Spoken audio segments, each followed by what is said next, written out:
കള്ള് കണ്ടാ കമന്ന് വീഴുന്നവരാണ് ഞങ്ങളെന്ന്. എന്നാ നിങ്ങൾക്ക് തെറ്റി. ഞങ്ങൾ ഇന്നിവിടെ വന്നതിന് കാരണമുണ്ട്. അതെന്താ? ഇന്ന് 1-ാം തീയതിയാ പുറത്ത് കള്ള് കിട്ടൂല. ഇത് കൂടെ പിടിക്കും.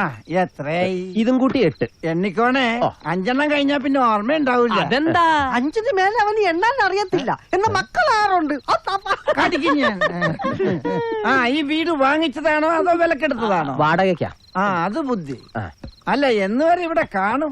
ഞാൻ ഈ സാധനം തീരുന്നത് വരെ ഇവിടെ കാണും. എടാ, നാണമില്ലടാ ഇറന്ന് കുടിക്കാനായിട്ട്. ഞാൻ ഇവരോടാ ചോദിച്ചത്. ഞങ്ങള് വന്ന ജോലി തീരുന്നത് വരെ.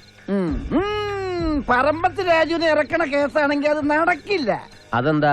ഇയാളെ പോലെ നക്കാപ്പിച്ച വാങ്ങുന്ന ആളല്ല നമ്മുടെ SI. പിന്നെ ഒരു അബദ്ധം പറ്റി, കള്ളം കേസു ജയിലിൽ ചാടി. അത് ഈ ഉടക്കുകാരൻ. എന്നെ ഉടക്കേന്ന് വിളിക്കരുതെന്ന് ഞാൻ പലതവണ പറഞ്ഞിട്ടുണ്ട്. എന്റെ മാതാപിതാക്കൾ എനിക്കൊരു അരിമ പേരിട്ടിട്ടുണ്ട്. അത് എന്നതാടാവേ? രവീന്ദ്രൻ. അങ്ങനെ ഓർത്തോർത്ത് വിളി. അത് പോട്ടെ. നിങ്ങളുടെ SI അത്രയ്ക്ക് സത്യസന്ധനാണെങ്കിൽ എന്തിനാ കള്ളക്കേസ് കുടിക്ക് പറമ്പത്ത് രാജുവിനെ എടുത്ത് അകത്തിട്ടത്? ചെറ്റേ, കള്ളക്കേസോ? ആര് പറഞ്ഞു? നല്ല പിടയ്ക്കണ സാക്ഷിയും തെളിവുകളും ഉള്ളതുകൊണ്ട് ഞാൻ പിടിച്ചകത്തിട്ടേക്കണം. ഓ, എന്ത് തെളിവ്, എന്ത് സാക്ഷി? എന്ത് സാക്ഷിയാ? ഞാൻ പറയട്ടാ? പറ. പോലീസുകാരെ കൊച്ചാക്കണ. 1 by 1 ആയിട്ട് പറ.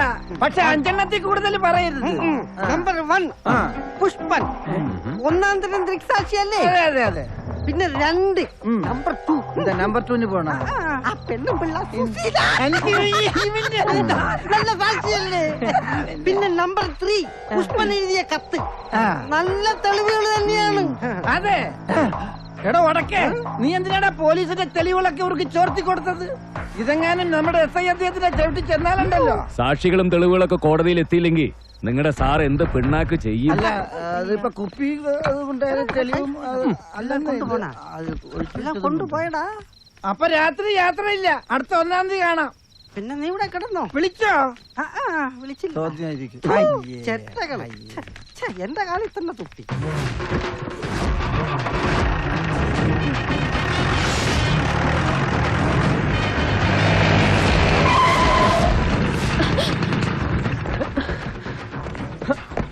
ആരാ? എന്താ വേണ്ടത്? നീ ആ കുമ്മത്ത് കൈമളുടെ മോളല്ലേ? അതെ. എന്താ ചിരിക്കുന്നേ? അല്ല, ഇപ്പൊ മോളെന്ത് സ്റ്റൈലായിട്ടാ 2 വീലറിൽ ഇരുന്ന് പോകുന്നത്? ഇനി മുതൽ ആംബുലൻസിലും വീൽ ചെയറിലൊക്കെ ഇരുന്ന് യാത്ര ചെയ്യേണ്ടി വരുമല്ലോ എന്ന് ആലോചിച്ച് ചിരിച്ചതാ. നിങ്ങൾക്ക് എന്താ വേണ്ടത്? ഇവൻ പറഞ്ഞത് നിനക്ക് മനസ്സിലായില്ലേ? കള്ളക്കേസുണ്ടാക്കി ഒരാളെ അകത്ത് കിടത്തിയിട്ടില്ലേ നിന്റെ തന്ത?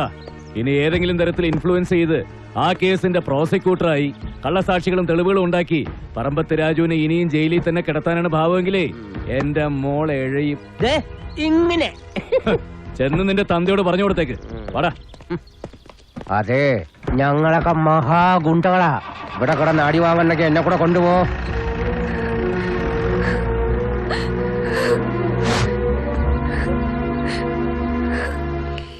വന്നത് പാർട്ടിക്കാരോ അനുഭാവികളോ അതോ കൊട്ടേഷൻകാരോ? അതൊന്നും എനിക്കറിയില്ല സാറേ. കണ്ടിട്ട് ചൊവ്വേന്നോ ബുധനീന്നോ വ്യാഴത്തീന്നോ ഏതായാലും ശനിപ്പഴകളാ. അച്ഛൻ എന്താ ആലോചിക്കുന്നേ? വണ്ടി ഇറക്കാൻ പറയടോ. വണ്ടി? മോള് വിഷമിക്കണ്ട, എല്ലാം പരിഹരിക്കപ്പെടും. പുഷ്പമാവനാ പറയുന്നത്. ചാടിക്കുത്തി, ചവിട്ടുമലത്തി, ഇടത്തുമാര് വലത്തടിച്ച്, ഇരുന്ന് കുത്തി, 2 പൊറോട്ട ഇറച്ചും കഴിച്ച് ഇതെല്ലാം ഞാൻ ഒന്ന് തീർക്കും.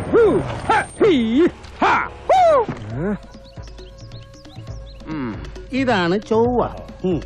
അപ്പൊ ഇതാരാ? ബുധനോ? ഏയ്, ചാളമണി. ഇതെല്ലാം ആണെങ്കിലും ഒക്കെ ശനിയാ, ശനിപ്പഴകളാ. ചാളമണി എന്നൊക്കെ കേട്ടപ്പോ ഏതാണ്ട് നെത്തോലി പോലെ ഇരിക്കുന്ന വിചാരിച്ച്.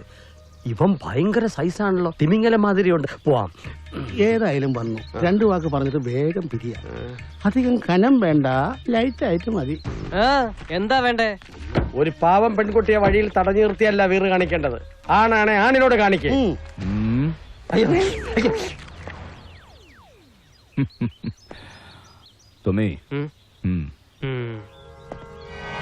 പേടിച്ച് ഭയന്നു പോയി. വിട്ടി അവൻ. ആര് പേടിച്ച്? ആരെ പേടിച്ച്? തന്നെയോ? ഞങ്ങള് ഗുണ്ടകളാണെന്ന് അറിയില്ലേ? പോയ ആളിനെ കുറിച്ച് വക്കീലിന് വല്ലതും അറിയോ? അറിയില്ല. എന്നാ തലസ്ഥാനത്ത് നിന്ന് അന്വേഷിച്ചു നോക്ക്. വരയ്ക്കും, കിടുകിടാന്ന് വരയ്ക്കും ആ പേര് കേട്ടാൽ. 9 കൊലക്കേസ്, 12 കത്തിക്കുത്ത്, 23 തല്ലുകേസ്. ഇപ്പോഴും നിലവിലുണ്ട് പല സ്റ്റേഷനിലായി അണ്ണന്റെ പേരിൽ. മോനെ മൂപ്പിക്കല്ലേ, ഒരുപാട് മൂപ്പിക്കല്ലേ. വാഴക്കൊല കേസായിരിക്കും 9. എന്നാൽ ഒറിജിനൽ കൊലക്കേസുകൾ കൊള്ളാവുന്ന വക്കീലന്മാർ വാദിക്കുന്നത് ഞാൻ കണ്ടിട്ടുണ്ട്, കേട്ടിട്ടുണ്ട്. അങ്ങ് സുപ്രീം കോടതി വരെ. ഒന്ന് പോടാ ചക്ക.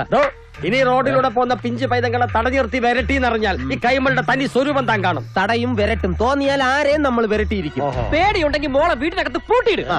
ഇല്ലെങ്കിൽ 144 പ്രഖ്യാപിക്കുമ്പോഴോ സൂര്യഗ്രഹണ സമയത്തോ പുറത്തിറക്കിയാൽ മതി. അന്നാകുമ്പോ റോഡിൽ ആരും കാണില്ലല്ലോ. പിന്നെ ചാലമണി ഒരു വാക്ക് പറഞ്ഞാൽ പറഞ്ഞതാ. പറമ്പത്ത് രാജു എന്ന അകത്ത് കിടക്കുന്നവനെ പുറത്തിറക്കുമെന്ന് പറഞ്ഞാൽ ഇറക്കിയിരിക്കും. വക്കീലിന്റെ ഭൂതി അങ്ങ് മനസ്സിരിക്കട്ടെ. സമയം കളയാതെ കരുപ്പോടോ. എന്താണോ? അല്ല ഞാനാണല്ലോ ചെയ്യേണ്ടത്. നടു വിളിക്ക്, വാ പോവാ. ഹലോ. അയ്യോ എന്തു പറ്റി? ഒന്നുമില്ല, കൊതുകിനടിച്ചതാ. സഹിക്കാൻ വയ്യടി. നാട്ടിലുള്ള മൊത്തം കൊതുക് എന്റെ ദേഹത്താ. അല്ല, നീ ഇതുവരെ കിടന്നില്ലേ? ഇല്ല. ചേട്ടൻ ഇപ്പൊ എവിടെയാ? നടു റോഡില്. സംശയമുള്ള വണ്ടി ഏതോ പിടിക്കാൻ. SP വിളിച്ചു പറഞ്ഞ പിന്നെ കേൾക്കാതിരിക്കുന്ന കൂടി. ശരി, ഞാൻ പിന്നെ വിളിക്കാം. വിളിക്കണേ. ഓ, ഗുഡ് നൈറ്റ്. ഡോ, കോളേജ് ആണെന്നല്ലേടോ പറഞ്ഞത്. വിടറോ. കിട്ടോ.